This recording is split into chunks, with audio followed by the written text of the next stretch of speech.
All right, welcome back. I'm Dan Haggerty. Let's go back in depth on book bannings in our schools. Last week, we told you about some data that we got back from our area school districts showing that hundreds of books have been banned from school libraries after parents complained to their school boards. Most of the books dealing with the hot button issues of the day: race, gender, and sex. Email me at dan@WRAL.com. Please get involved in these conversations. I want to talk about what you want to talk about, like a viewer named Rick. Rick wrote me an email, and I want to address it in two parts tonight. He said banning books in school libraries is not the same as banning books in public libraries. He goes on to say most parents don't want their kids exposed to LGBTQ sexual perversion. Let's start with the first bit there about the difference between school libraries and public libraries. He's absolutely right. We discussed this a little bit last week, actually. There is a different standard when it comes to content that's aimed directly at kids.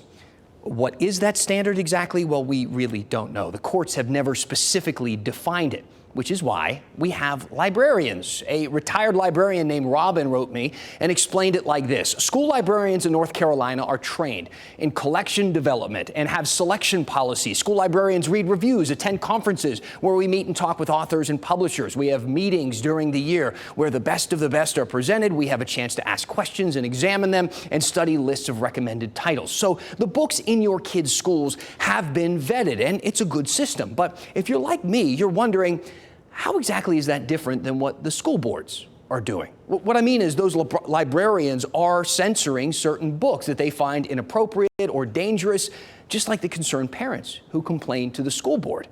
Why do we call one step a selection process and the other book banning? Well, because of the Supreme Court and our First Amendment.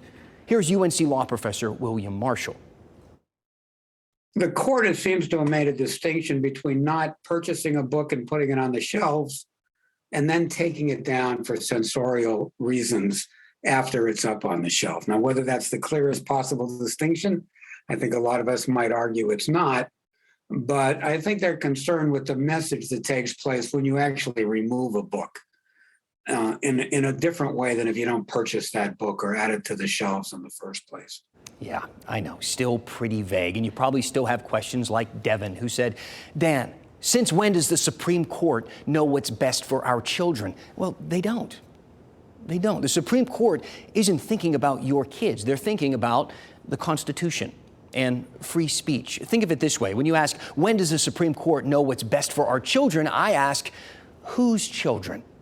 Which kids are we talking about? You see, the First Amendment doesn't pick and choose who gets rights and who doesn't, which brings me back to the second part of that first email that we got from Rick. He said, most parents don't want their kids exposed to LGBTQ sexual perversion. Now, I don't want to focus on his opinion or description there. I'm sure some of you agree. Some of you may find it offensive. Instead, let's look at the forest instead of the trees. Here's a list of classics. Maybe you just spotted one of your favorites. It's also a list of previously contested or in some cases banned books: The Catcher in the Rye, The Handmaid's Tale. Over time, large groups of people have shared the same level of concern over these topics and titles as we're seeing now from parents at school board meetings. Should we appease them? Should we ban Lord of the Rings? I'm not being dramatic or trying to gaslight you with extreme examples. Last year, I reported about this in Tennessee. A pastor held a book burning where they burned witchcraft books like Twilight and Harry Potter. They had a huge bonfire full of books. And before you think this is some fringe example I found, like a needle in a haystack, this pastor, the one who organized it, has 221,000 followers on Instagram, 2.2 million on Facebook. I wonder if the Da Vinci Code was tossed into the flames, one of the best-selling books of all time, a book that ends by claiming Jesus married Mary Magdalene and they had a child. This offends a lot of Christians. Some find it to be blasphemous and dangerous even. Or in 1988, Salman Rushdie published the Satanic Verses, which was inspired in part by the life of Muhammad. Some Muslims accuse this book of mocking their faith and find it highly offensive. While we're talking about religion, the Bible and the Quran are two of the most contested books in human history. Do you get my point? If we tossed out every book that offended someone, our kids would have empty libraries.